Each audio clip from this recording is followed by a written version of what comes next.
আজকের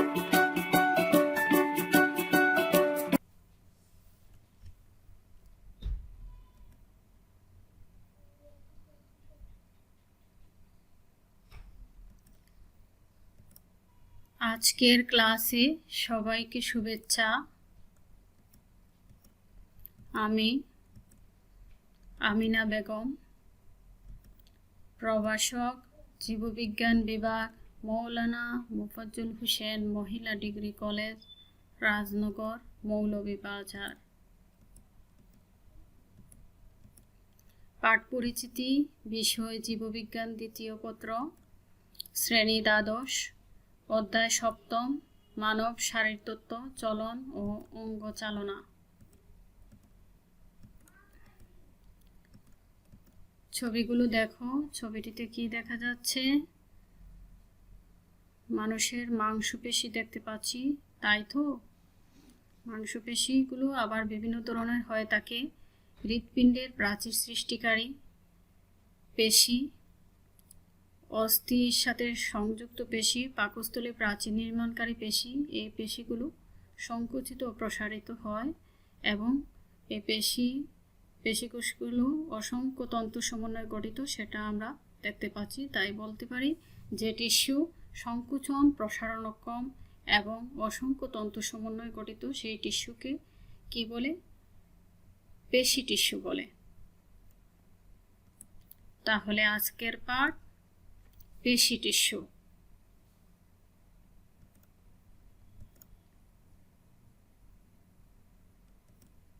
শেখন ফল।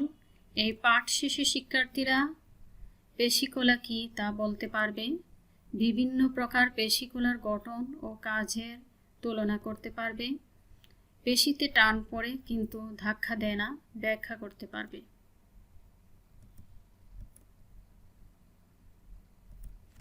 ছবিটি দেখে নিই।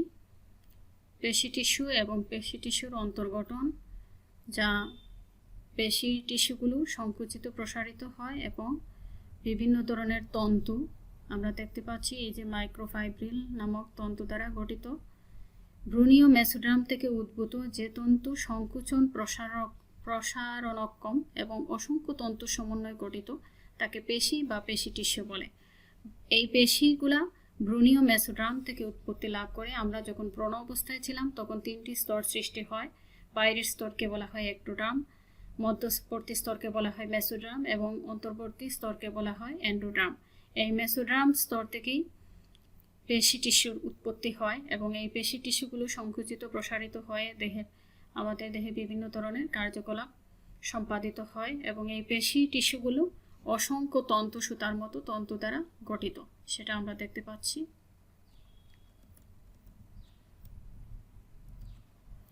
কোষগুলো সুস্পষ্ট নিউক্লিয়াস যুক্ত। এই পেশি টিস্যুর কোষগুলা সুস্পষ্ট নিউক্লিয়াস থাকে এবং প্রতিটি কোষ সার্কুলেমা নামক ঝিল্লি দিয়ে আবৃত থাকে এবং এই কোষের যে ঝিল্লি আবরণ সেটাকে বলা হয় সার্কুলেমা। এর ভিতরের সাইটোপ্লাজমকে সার্কোপ্লাজম বলা হয়। কোষঝিল্লির ভিতরে যে অর্ধস্বচ্ছ দানাদার তরল পদার্থ থাকে সেটাকে বলা হয় সার্কোপ্লাজম। সার্কোপ্লাজমের মধ্যে পরস্পর সমান্তরালে অবস্থিত অসংখ্য মায়োফাইব্রিল নামক সূক্ষ্ম তন্তু থাকে। সার্কোপ্লাজম, এই যে আমরা চিত্রের মধ্যে দেখতে পাচ্ছি সার্কোপ্লাজম, সেই সার্কোপ্লাজমের মধ্যে এই যে মাইসোফাইব্রিল, মায়োসিন, অ্যাক্টিন নামক মায়োসোফিলামেন্ট, এই সুতার মতো অংশগুলা থাকে। গুচ্ছবদ্ধ অ্যাক্টিন ও মায়োসিন নামক প্রোটিন ফিলামেন্ট দিয়ে মায়োফাইব্রিল গঠিত। এই যে অ্যাক্টিন সুতার মতো অ্যাক্টিন ও মায়োসিন, সেগুলা দিয়েই মাইক্রোফাইব্রিল গঠিত হয়। পেশি টিস্যুর বৈশিষ্ট্য। পেশিকলার কোষগুলো সরু, লম্বা তন্তুর ন্যায়। কোষগুলো সুস্পষ্ট নিউক্লিয়াস যুক্ত। পেশি টিস্যুর আবরণীকে সার্কুলেমা এবং সাইটোপ্লাজমকে সার্কোপ্লাজম বলে। সার্কোপ্লাজমে পরস্পর সমান্তরালে সজ্জিত মায়োফাইব্রিল, অসংখ্য প্রোটিন তন্তু বিদ্যমান। আন্তঃকোষীয় পদার্থ বা দাত্র খুব কম। পেশি টিস্যুর কাজ। পেশিকলার সংকুচন প্রসারণের ফলে বিভিন্ন অঙ্গের সঞ্চালন ঘটে, মানুষের চলনে অংশগ্রহণ করে এবং ভার বহন করে। রক্ত সঞ্চালনে গুরুত্বপূর্ণ ভূমিকা রাখে। এরা সংশ্লিষ্ট অঙ্গের সংকুচন প্রসারণ ঘটিয়ে পরিপাক, রেচন ও প্রজনন কাজে সহায়তা করে। পেশি টিস্যু। পেশি টিস্যু 3 ধরনের হয়ে থাকে। মসৃণ বা অনৈচ্ছিক পেশি। এই পেশি সংকুচন প্রসারণ প্রাণীর ইচ্ছাধীন থাকে না, তাই সেটাকে অনৈচ্ছিক পেশি বলা হয়। হৃদপেশি বা কার্ডিয়াক পেশি, যা হৃৎপিণ্ডের প্রাচীর গঠিত হয়। কঙ্কাল পেশি বা ঐচ্ছিক পেশি, কঙ্কাল বা অস্থির সাথে সংযুক্ত পেশি এবং সেগুলার প্রসারণ বা সংকুচন প্রাণীর ইচ্ছা নির্ভর, তাই একে ঐচ্ছিক পেশি বলা হয়। এটি আবার বিভিন্ন ধরনের হয়ে থাকে। ফ্লেক্সর পেশি, যে পেশি এক বাহুকে অপর বাহুর উপর ভাঁজ করতে সহায়তা করে। এক্সটেন্সর পেশি, যে পেশি ভাঁজ করা বাহুকে সোজা করতে সহায়তা করে। অ্যাবডাক্টর পেশি, যে পেশি দেহের কোনো অংশকে দেহের অক্ষ থেকে দূরে সরাতে সহায়তা করে। অ্যাডাক্টর পেশি, যে পেশি দেহের কোনো অংশকে দেহ অক্ষের কাছে নিয়ে আসতে সহায়তা করে। ডিপ্রেসর পেশি, যে পেশি দেহের কোনো অংশকে নিচে নামতে সহায়তা করে। লিভেটর পেশি, দেহের কোনো অংশকে উপরে ওঠাতে সহায়তা করে। রোটেটর পেশি, যে পেশি দেহের কোনো অংশকে ঘূর্ণন কাজে সহায়তা করে।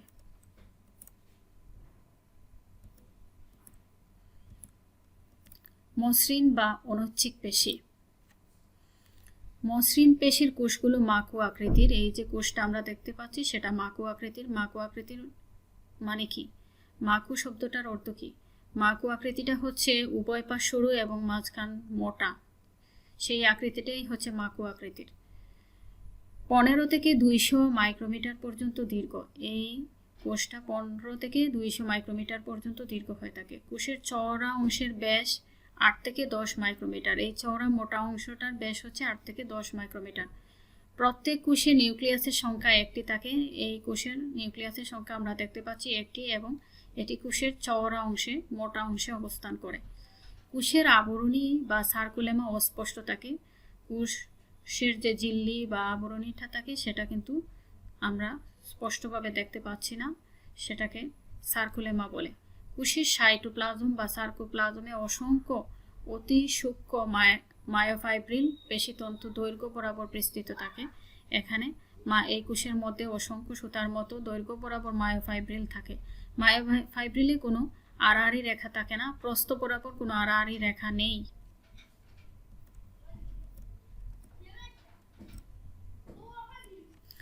অবস্থান। মসৃণ পেশিগুলো বা অনৈচ্ছিক পেশি পৌষ্টিক নালী গঠন করে, শ্বাসনালী গঠন করে, শ্বাসনালী রক্তনালীতে থাকে, জরায়ুর প্রাচীর গঠন করে, মূত্রথলির প্রাচীর গঠন করে।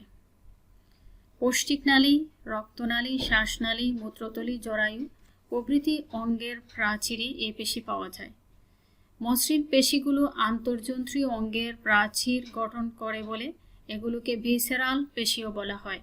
এই কলার সংকুচন প্রসারণ ক্ষমতা ধীর ও দীর্ঘস্থায়ী। এই পেশি সংকুচন প্রাণীর ইচ্ছা নির্ভর নয় বলে অনৈচ্ছিক পেশি বলা হয়ে থাকে। কাজ। এরা স্বয়ংক্রিয় স্নায়ু দ্বারা নিয়ন্ত্রিত হয়ে সংশ্লিষ্ট অঙ্গের ক্রিয়াকলাপ নিয়ন্ত্রণ করে।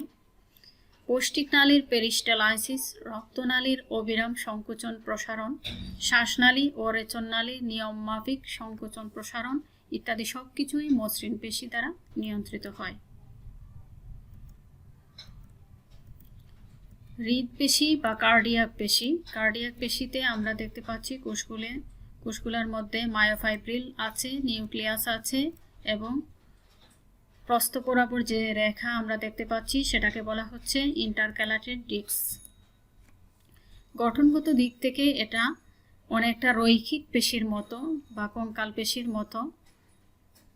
পেশিতন্তুর মায়োফাইব্রিলের গায়ে আড়াআড়ি রেখা থাকে। মায়োফাইব্রিলের গায়ে আড়াআড়ি রেখা আছে, সেটা ক্লিয়ারলি আমরা দেখতে পাচ্ছি, কিন্তু পেশিতন্তুগুলো পরস্পর অনিয়মিতভাবে যুক্ত হয়ে জালের মতো গঠন সৃষ্টি করে। সার্কুলেমা বেশ সূক্ষ্ম এবং নিউক্লিয়াসটি কোষের কেন্দ্রস্থলে অবস্থান করে, সেটা আমরা দেখতে পাচ্ছি। নিউক্লিয়াসটা কোষের কেন্দ্রে অবস্থান করে। কোষগুলোর দৈর্ঘ্য 0.8 মিলিমিটার, ব্যাস 12 থেকে 15 মাইক্রোমিটার।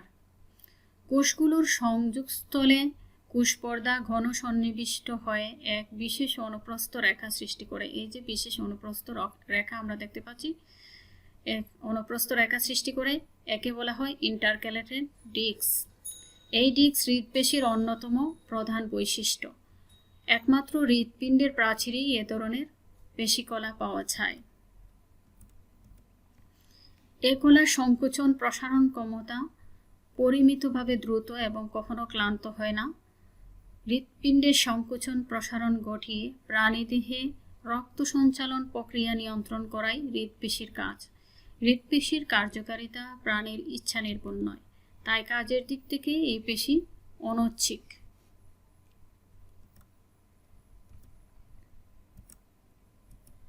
কঙ্কাল বা রৈখিক বা ঐচ্ছিক পেশি। কোষগুলো ছবিতে আমরা দেখে নিই। কোষগুলো দেখতে নলাকার, এই যে দেখতে পাচ্ছি সুতার মতো তন্তু, আর কোষগুলো দেখতে নলাকার, 1 থেকে 4 সেন্টিমিটার পর্যন্ত দীর্ঘ এবং 10 থেকে 40 মাইক্রোমিটার ব্যাস বিশিষ্ট। এই কোষগুলো হচ্ছে 10 থেকে 40 মাইক্রোমিটার ব্যাস বিশিষ্ট হয়ে থাকে। এই কোষগুলোকে সূক্ষ্ম তন্তুর মতো দেখায়। এই কোষগুলো সুতার মতো তন্তু দেখা যাচ্ছে। আমরা এই যে সুতার মতো তন্তু মাইক্রোফাইব্রিল দেখতে পাচ্ছি। পেশিতন্তু বলে আখ্যায়িত করা হয়, সেগুলোকে পেশিতন্তু বলে আখ্যায়িত করা হয়। এই যে মাইক্রোফাইব্রিল তন্তুগুলো আলাদা বা বিক্ষিপ্ত না হয়ে গুচ্ছবদ্ধ থাকে। পেশিতন্তুর এই ধরনের গুচ্ছকে ফেসিকুলাস বলা হয়। এই যে মাইক্রোফাইব্রিল, অসংখ্য মাইক্রোফাইব্রিল মিলে গুচ্ছাকারে অবস্থান করে। এই গুচ্ছগুলো একটি পর্দা দ্বারা আবৃত হয়ে একটি গুচ্ছ গঠন করে, তখন সেটাকে বলা হয় ফেসিকল। প্রতিটি গুচ্ছ পেরিমাইসিয়াম নামক যোজক কলা নির্মিত আবরণ দ্বারা আবৃত থাকে। এই গুচ্ছগুলা পেরিমাইসিয়াম নামক যোজক কলার আবরণ দ্বারা আবৃত থাকে। অনেকগুলো ফেসিকুলি একত্রিত হয়ে একটি বড় গুচ্ছ গঠন করে। এই যে ফেসিকুলি, এগুলা আবার বড় গুচ্ছ, এই যে মোটা গুচ্ছ গঠন সৃষ্টি করেছে। এপিমাইসিয়াম নামক আরেক ধরনের যোজক কলা নির্মিত আবরণে গুচ্ছটি আবদ্ধ থাকে। এই গুচ্ছগুলা যখন আরেকটি আবরণ দ্বারা আবৃত থাকে, সেই আবরণকে বলা হয় এপিমাইসিয়াম। ঐচ্ছিক পেশিগুলো দেহাভ্যন্তরে এভাবে গুচ্ছাকারে অবস্থান করে। এই পেশিগুলা এভাবেই গুচ্ছাকারে দেহের মধ্যে অবস্থান করে। প্রতিটি পেশিতন্তু সার্কুলেমা নামক সুস্পষ্ট আবরণে আবৃত। এই যে পেশিতন্তু মাইক্রোফিলামেন্ট, সেটা সার্কুলেমা নামক আবরণ দ্বারা আবৃত থাকে। এর ঠিক নিচে কয়েকশ গোলাকার বা ডিম্বাকার নিউক্লিয়াস থাকে। এদের অসংখ্য কিন্তু নিউক্লিয়াস আছে। প্রতিটি পেশিকোষের অভ্যন্তরে কতগুলো অতি সূক্ষ্ম তন্তু বা মায়োফাইব্রিল থাকে। এই যে প্রতিটি পেশিকোষের অভ্যন্তরে বলছে কি মায়োফাইব্রিল, সূক্ষ্মতন্ত্র বা মায়োফাইব্রিল। এই যে মায়োফাইব্রিল, এই তন্তুগুলা থাকে। প্রধানত অ্যাক্টিন ও মায়োসিন নামক প্রোটিন দিয়ে মায়োফাইব্রিল গঠিত। এই যে অ্যাক্টিন ও মায়োসিন ছবিতে আমরা দেখতে পাচ্ছি, সেই অ্যাক্টিন ও মায়োসিন যে প্রোটিন দিয়ে তৈরি সুতা বা মাইক্রোফিলামেন্ট, সেগুলো নিয়েই মায়োফাইব্রিল গঠিত হয়। অনুবীক্ষণ যন্ত্রের নিচে এই উপতন্তুগুলোর সমস্ত দেহ জুড়ে পর্যায়ক্রমিকভাবে কতগুলো অনুপ্রস্থ রেখা দেখা যায়। এই যে আমরা দেখতে পাচ্ছি ছবিতে অনুপ্রস্থ রেখা। এই দাগগুলো থাকার জন্যই এই পেশিকে রৈখিক পেশি বা চিহ্নিত পেশি বলা হয়। বড় বড় অস্থি সংযোগস্থলে এ ধরনের পেশি পাওয়া যায়, আর সে কারণেই এদেরকে কঙ্কাল পেশি বলা হয়। চোখে, জিহ্বায়, গলবিলে এগুলো অবস্থান করে।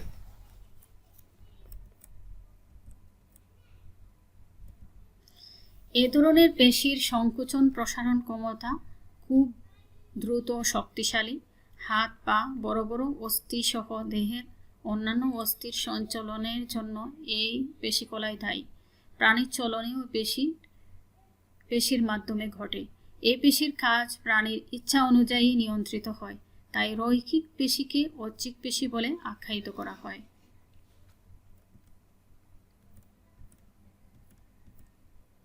কঙ্কাল পেশি, ফ্ল্যাক্সর পেশি, এক্সটেন্সর পেশি, অ্যাবডাক্টর পেশি, অ্যাডাক্টর পেশি, ডিপ্রেসর পেশি, লেভেটর পেশি, রোটেটর পেশি, প্রোট্রাক্টর পেশি, রিট্রাক্টর পেশি।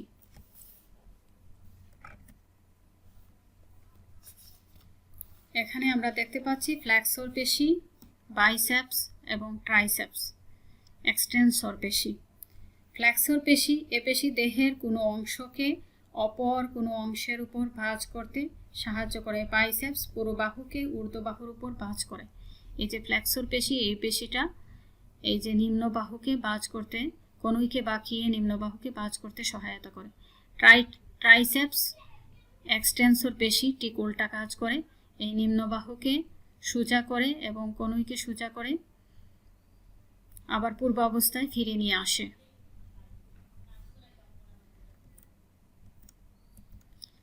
অ্যাবডাক্টর পেশি, অ্যাডাক্টর পেশি। অ্যাবডাক্টর পেশি এটি দেহের কোনো অংশকে দেহ অক্ষ থেকে দূরে সরাতে সহায়তা করে। ডেলটয়েড হাতকে সামনের দিকে প্রসারিত করতে সহায়তা করে। আর অ্যাডাক্টর পেশি ঠিক উল্টা কাজ করে, এটি দেহের কোনো অংশকে নিচে নামতে সহায়তা না, এই পেশি দেহের কোনো অংশকে দেহ অক্ষের কাছে নিয়ে আসতে সাহায্য করে। ল্যাটিসিমাস ডরসি হাতকে পেছনে এবং উপরে উঠাতে সহায়তা করে। ডিপ্রেসর পেশি, লেভিটর পেশি। ডিপ্রেসর পেশি এটি দেহের কোনো অংশকে উপরে উঠাতে সহায়তা করে। এই যে ম্যান্ডিবল চোয়ালের মধ্যে সেই পেশিটা অবস্থান করে, আমাদের নিচে চোয়ালকে নিচে নামাতে সহায়তা করে। আর লেভেটর পেশিটা উল্টা কাজ করে, চোয়ালকে উপরে উঠাতে সহায়তা করে। রোটেটর পেশি দেহের কোনো অংশকে ঘূর্ণনে সহায়তা করে, এই যে বক্ষ অস্থিচক্রের সঞ্চালনে এই রোটেটর পেশি সহায়তা করে। বাহুর প্রসারণ, বাহু ভাঁজকরণ, পেশিতে টান পড়ে কিন্তু ধাক্কা দেয় না। স্ক্যাপুলা, টেন্ডন, হিউমেরাস, বাইসেপস প্রসারিত, ট্রাইসেপস সংকুচিত, কনুইয়ে কবজা সন্ধি, আলনা, রেডিয়াস, বাইসেপস সংকুচিত, বাইসেপস প্রসারিত। বাইসেপস পেশিটা রেডিয়াস অস্থির উপরে অবস্থান করে। যখন বাইসেপস সংকুচিত হয়, এই যে ভাঁজ হয়, যখন বাহুটা কিভাবে ভাঁজ হয়, বাইসেপস যখন সংকুচিত হয় তখন কনুইকে বাঁকিয়ে নিম্ন বাহুকে উপরে উঠতে সহায়তা করে সেই বাইসেপস। এবং ট্রাইসেপস ঠিক উল্টা কাজ করে, ট্রাইসেপসটা হচ্ছে আলনা নিচে অবস্থান করে। ট্রাইসেপস প্রসারিত, ট্রাইসেপস যখন সংকুচিত হয় তখন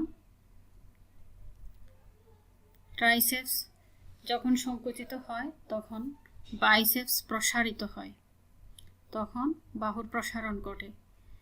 ট্রাইসেপস সংকুচিত হয়ে ভাঁজ করা নিম্ন বাহুকে ঊর্ধ্ব বাহুর উপর থেকে সরিয়ে আনে, বাহুকে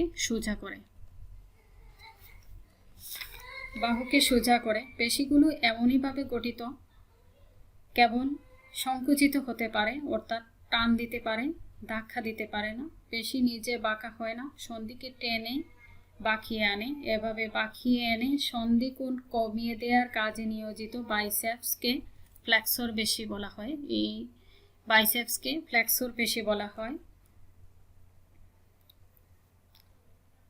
আর এভাবে বাঁকিয়ে সন্ধিকোণকে বাড়িয়ে দিয়ে অর্থাৎ সোজা করিয়ে দেয় ট্রাইসেপসকে এক্সটেনসর পেশি বলা হয়।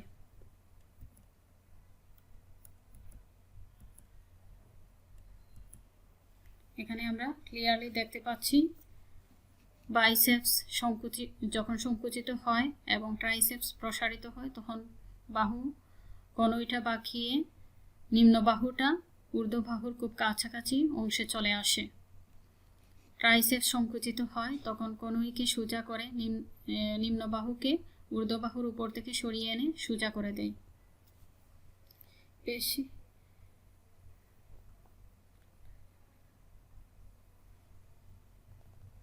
তাই পেশিগুলো এমনইভাবে গঠিত যাতে কেবল সংকুচিত হয়, অর্থাৎ টান দিতে পারে, ধাক্কা দিতে পারে না। বাড়ির কাজ। পেশিতে টান পড়ে কিন্তু ধাক্কা দেয় না, ব্যাখ্যা করো। ধন্যবাদ সবাইকে।